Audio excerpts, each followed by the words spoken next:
Welcome back to lesson 2 of day 2, what it means to own a brand. And today we're going to be talking about building an asset versus renting one. And you're going to understand the difference between building brand equity and generating income. Let me share an analogy that completely changed how I think about business. Imagine two people, both spending $2,000 a month on housing. Person A rents an apartment. Every month, $2,000 goes towards their landlord. After 10 years, they've spent $240,000 and they own nothing. But person B buys a house with a mortgage. Every month, $2,000 goes towards the property. And after 10 years, they've spent $240,000 and they own a $400,000 asset. Same monthly cost, completely different outcome. And this is exactly what happens in business. Here's what happens when you rent in business. When you run a generic drop shipping store, you're renting products. You don't own them. You have no exclusivity, and anyone can sell the same thing. You're renting customers. They came for a deal, not for you, and they'll leave for the next deal. You're renting traffic. Turn off ads and the traffic stops. You're paying rent to Facebook and Google every single day. You're renting your position. No moat, no defensibility. Tomorrow you could be irrelevant.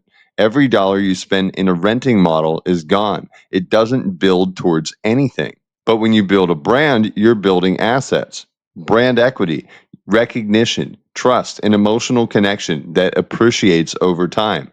Customer relationships with an email list or text list of people that want to hear from you. Content, blog posts, videos, social posts that drive traffic forever.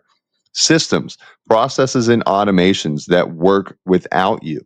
And intellectual property, designs, formulas, and methods that are uniquely yours. Here's an example of some numbers that matter. Let's compare two businesses over 3 years, both spending $5K a month on marketing. The generic store, year one, spends $60,000 on ads. They get $90,000 in revenue. They make $30,000 profit. Year two, they spend $60,000 on ads, $85,000 in revenue because competition increased, and $25,000 in profit. Year three, $60K on ads, $70,000 because market is saturated. Year three, $60,000 spent on ads and only $70K in revenue because the market is saturated, only $10K in profit. Your total profit's $65,000 and your business value is $50K if it's sellable at all.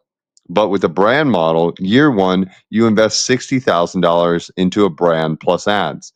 You get $70,000 in revenue, 10K profit. You're investing in your brand. Year two, you invest another $60,000. You get $120K revenue because your brand recognition is growing. You get $40,000 in profit. Year three, you invest $60,000 in ads. You hit $200K in revenue. Your brand is really moving and you've made $100,000 in profit. Your total profit is $150,000, but your business value is $400,000 because you have a strong brand and loyal customers.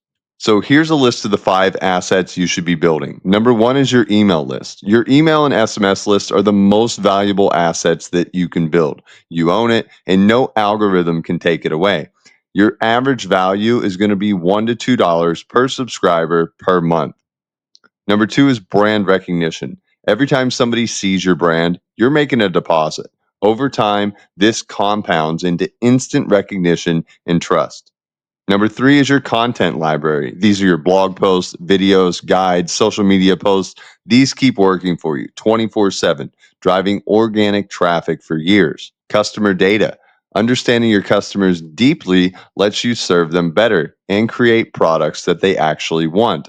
And number 5 are your standard operating procedures. These are the documented processes that make your business systemized and sellable. I hope after this lesson you've had a shift in your thinking. Starting today, before you spend any money or time, ask yourself, am I renting or building? Shift every activity towards building. That's how real wealth is created.